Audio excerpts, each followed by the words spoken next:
Hey everybody, my name is Lou and welcome to my channel. I've spent the last 20 years working in the ad agency motion graphics industry. YouTube has been a great service to me and I'm looking forward to paying it back.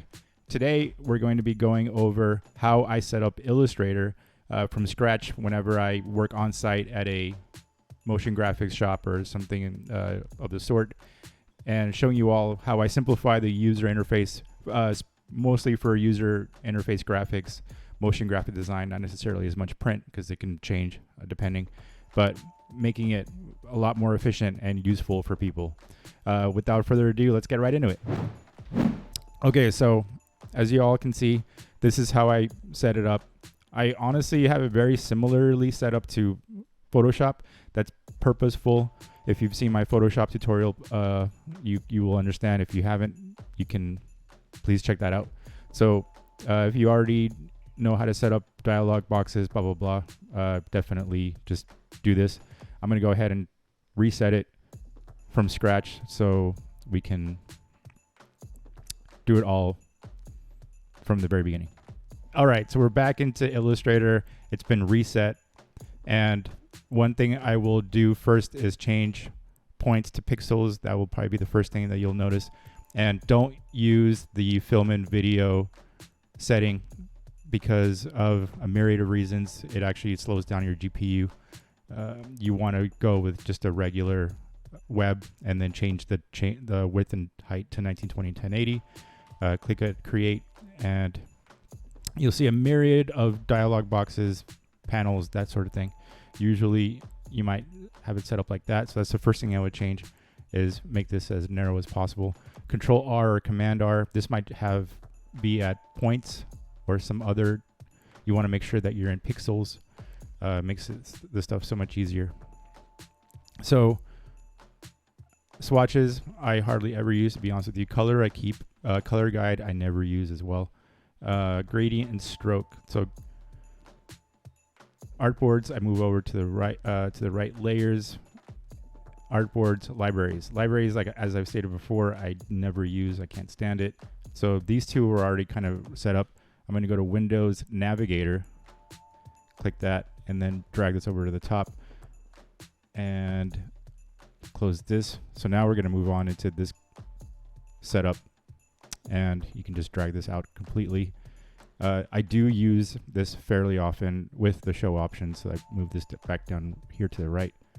And let's keep going. Let's just clean up this spot right here. Yeah, character styles and paragraph styles, admittedly I should use it more often, but I don't. So let's just clean this up. Asset export.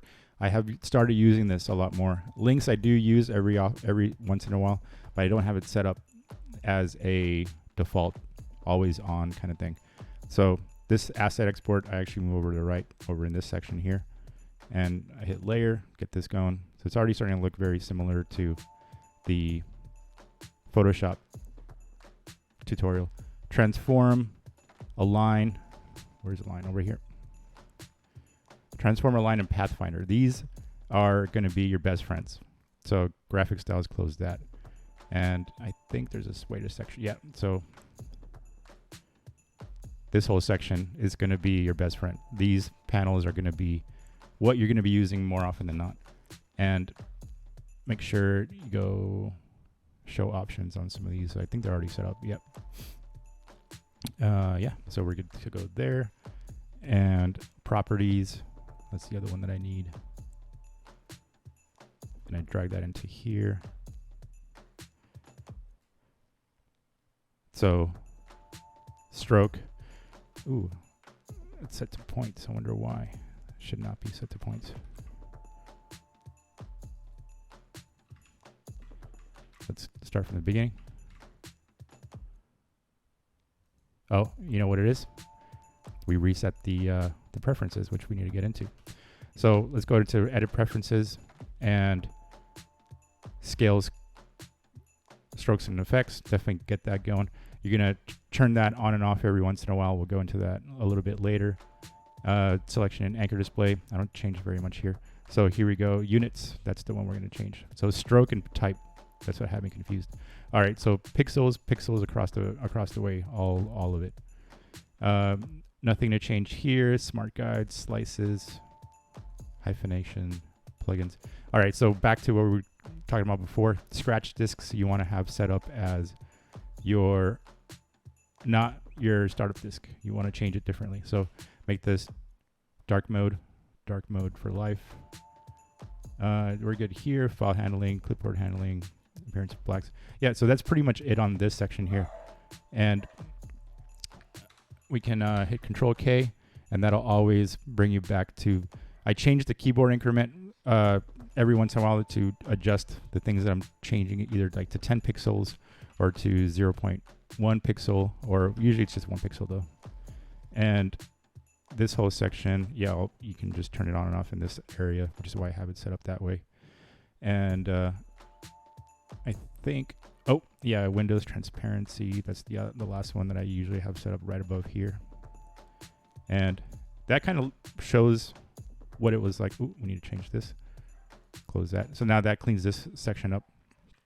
And Control R to show the guides. Make sure you have smart guides turned on, which is usually on by default nowadays. And this is my setup, honestly. Like, not much more than this is what you would need. Stroke, because you have properties. Let's say you have like you actually wouldn't need this. And then gradient, I drag into the color because I associate colors with gradients, obviously. So that's essentially how I have my setup.